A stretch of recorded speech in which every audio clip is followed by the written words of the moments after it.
वित्त मंत्री निर्मला सीतारमण ने आज लोकसभा में नया आयकर बिल पेश कर दिया है। पेश होने के बाद इसे सिलेक्ट कमेटी को आगे भेज दिया गया है। अब सवाल ये कि इस कमेटी में आखिर होता क्या है। तो आपको बता दें कि एक बार ये कमेटी अपनी अंतिम रिपोर्ट प्रस्तुत कर देती है तो संसद बिल को पारित करने के लिए उस पर विचार करेगी। बता दें कि सरकार की पूरी कोशिश है कि फाइनेंशियल ईयर 2026-27 से ही नया आयकर अधिनियम काम में लाया जाए। टैक्स देनदारी, टैक्स छूट, कटौती, जुर्माना और रिफंड जैसी कई सारी चीजें हैं जिनमें जब बदलाव होता है तो उसे एक बार फिर से समझने में थोड़ा वक्त जरूर लगता है।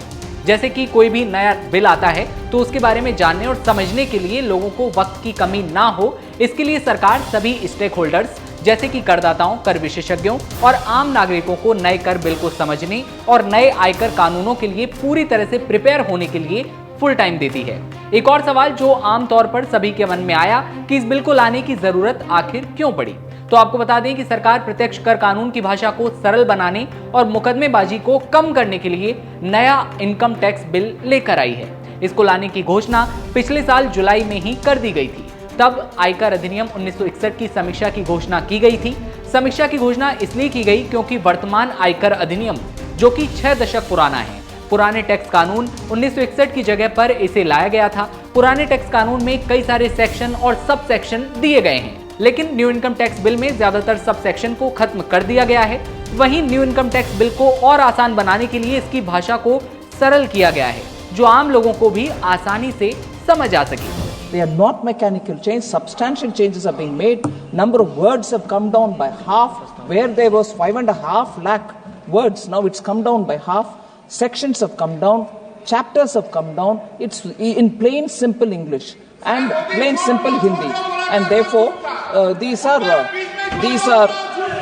not sustainable objectives.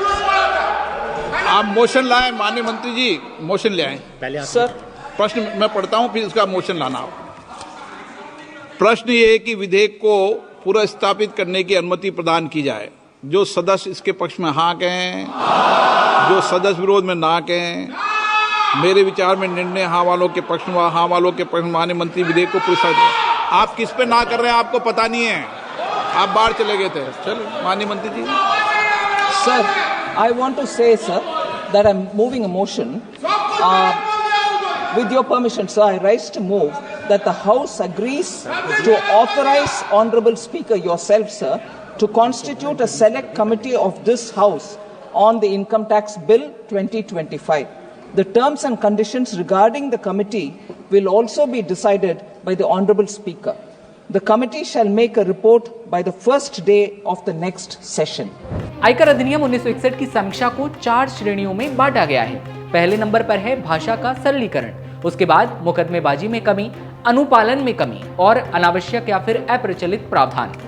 New income tax bill में अलग अलग सेक्शन के तहत इनकम पर टैक्स देनदारी, टैक्स की छूट, कटौती, जुर्माना और रिफंड जैसी कई सारी चीजों को वर्णन जो है या फिर कहूं डिस्क्राइब किया गया है।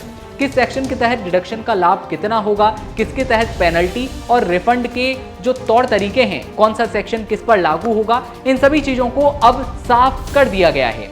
वहीं कैपिटल गेन पर टैक्स, प्रॉपर्टी पर टैक्स, इनकम पर टैक्स छूट के लिए नया टैक्स स्लैब और बाकी जानकारी भी दी गई है। हालांकि बीते दिन हमने आपको इस बिल के आने के बाद जो बड़े बदलाव होने जा रहे हैं उनके बारे में बताया था। आप चाहें तो पहले वाली वीडियो भी विस्तार से देख सकते हैं। केंद्रीय वित्त सचिव ने बजट 2025 के बाद मीडिया से बातचीत में कहा कि नई कर व्यवस्था में घोषित कर दरों में कोई बदलाव नहीं होगा।